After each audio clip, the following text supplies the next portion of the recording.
Assalamualaikum warahmatullahi wabarakatuh. Alhamdulillahirabbil alamin wassalatu wassalamu ala rasulil karim sayyidina Muhammadin wa ala alihi washabihi ajma'in amma ba'du. Mahasiswa sekalian yang berbahagia, pada kesempatan kali ini kita akan melanjutkan materi dari mata kuliah Pendidikan Pancasila dan Kewarganegaraan yang pada kesempatan kali ini kita akan bahas hak asasi manusia.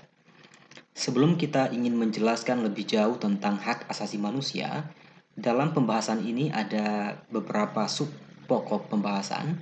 Pertama, pengertian hak asasi manusia. Yang kedua, bentuk-bentuk pelanggaran hak asasi manusia. Yang ketiga, berkaitan dengan ciri-ciri hak asasi manusia. Dan selanjutnya berkaitan dengan penegakan hak asasi manusia di Indonesia. Pengertian hak asasi manusia. Hak asasi manusia itu terdiri dari 3 suku kata: hak, asasi, dan manusia. Hak itu adalah segala sesuatu yang kita peroleh, sementara asasi itu adalah dasar, manusia adalah makhluk ciptaan Tuhan yang diberikan akal dan hati. Nah, hak asasi manusia itu disingkat menjadi HAM, dalam bahasa Inggris adalah Human Right, bahasa Prancis Droit de l'Homme, adalah sebuah konsep hukum dan normatif yang mengatakan bahwa manusia memiliki hak yang melekat pada dirinya karena ia adalah seorang manusia. Konsep hak asasi manusia, jika kita buka Mushaf Al-Quran, kita akan menemukan konsep kesetaraan tentang hak asasi manusia, yaitu di dalam Al-Quran surat Al-Hujurat ayat 13, Bismillahirrahmanirrahim. Ya ayyuhan nas, inna khalaqnakum min dzakari wa untha wa ja'alnakum syu'uban wa qabaila lita'arafu inna akramakum 'indallahi atqakum.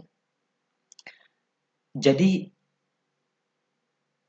Tuhan Allah ingin menginformasikan kepada seluruh umat manusia bahwa, hai manusia, sesungguhnya saya menciptakan kalian itu dari laki-laki dan perempuan, dan kami jadikan engkau bersuku-suku berbangsa-bangsa agar kalian saling kenal mengenal. Sesungguhnya yang paling baik di sisi kalian adalah bukan dilihat dari apanya, tapi yang dilihat adalah inna akramakum 'indallahi atqakum.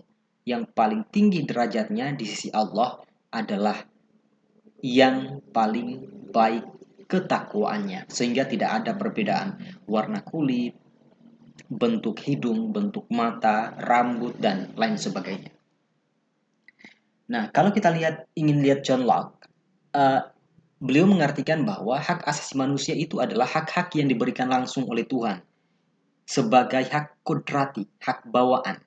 Nah, di Indonesia sendiri, payung hukum tentang hak asasi manusia, HAM itu diatur dalam Undang-Undang Nomor 39 Tahun 1999 tentang HAM.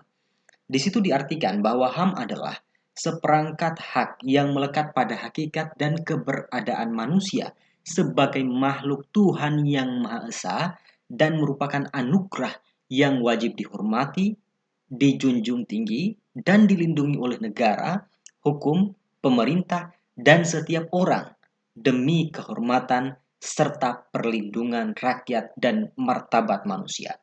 Jadi di sini juga dalam Undang-Undang Nomor 39 Tahun 1999 itu dijelaskan bahwa HAM itu adalah seperangkat hak yang melekat pada manusia yang harus dihormati, dijunjung tinggi, dilindungi, dan itu sebagai pembawaan yang diberikan oleh Allah Tuhan yang Maha Kuasa. Nah, kalau kita ingin lihat perkembangan pemikiran HAM, pada prinsipnya kalau kita kembali kepada pendekatan ajaran agama, jelas saja bahwa sosok Nabi kita Muhammad SAW adalah sosok yang memperjuangkan hak asasi manusia, di mana hak-hak wanita, hak-hak kaum dalam strata sosial itu diperjuangkan supaya sama di mata hukum, sama di mata mata eh, sosial dan masyarakat. Nah, nanti kita akan lihat perkembangan pemikiran HAM itu kira-kira dibagi dalam 4 generasi. Yaitu generasi pertama itu berpusat pada bidang hukum dan politik. Kemudian generasi kedua itu menyerukan tentang hak-hak sosial, politik, dan budaya. Generasi ketiga menyerukan wacana kesatuan HAM, hak ekonomi, sosial, politik, budaya, dan hukum. Dan generasi keempat itu melahirkan deklarasi HAM yang disebut dengan Declaration of the Basic Duties of Asia People and Government untuk di Asia. Nah, kalau kita ingin lihat di Indonesia, ada perkembangan hak asasi manusia, yaitu periode sebelum kemerdekaan itu pada tahun 1908 sampai 1945, kemudian periode sesudah kemerdekaan. Nah, periode sebelum kemerdekaan ini ditandai dengan lahirnya organisasi Budi Utomo, kemudian Serikat Islam, Indonesian Party, dan lainnya. Selanjutnya, kalau pada masa sesudah kemerdekaan itu dibagi paling tidak 6 periode, yaitu periode 1945 sampai 1950, periode 1950 sampai 1959, ketiga periode 1959 sampai 1966, keempat periode 1966 sampai 1998, kemudian periode pasca Orde Baru yang kita kenal dengan periode reformasi sekarang ini. Nah, ada yang menjadi ciri pokok hakikat hak asasi manusia. Yang pertama, bahwa hak asasi manusia tidak perlu diberikan, dibeli ataupun diwarisi, karena itu pemberian. Pemberian dari Tuhan yang Maha Esa, pemberian Allah Subhanahu wa taala. Tidak diminta, tidak dibeli, tidak diwarisi, dan itu pemberian sejak lahir. Yang kedua, ciri pokoknya adalah HAM berlaku untuk semua orang. Mereka yang bernyawa dan mereka manusia itu melekat padanya hak asasi manusia.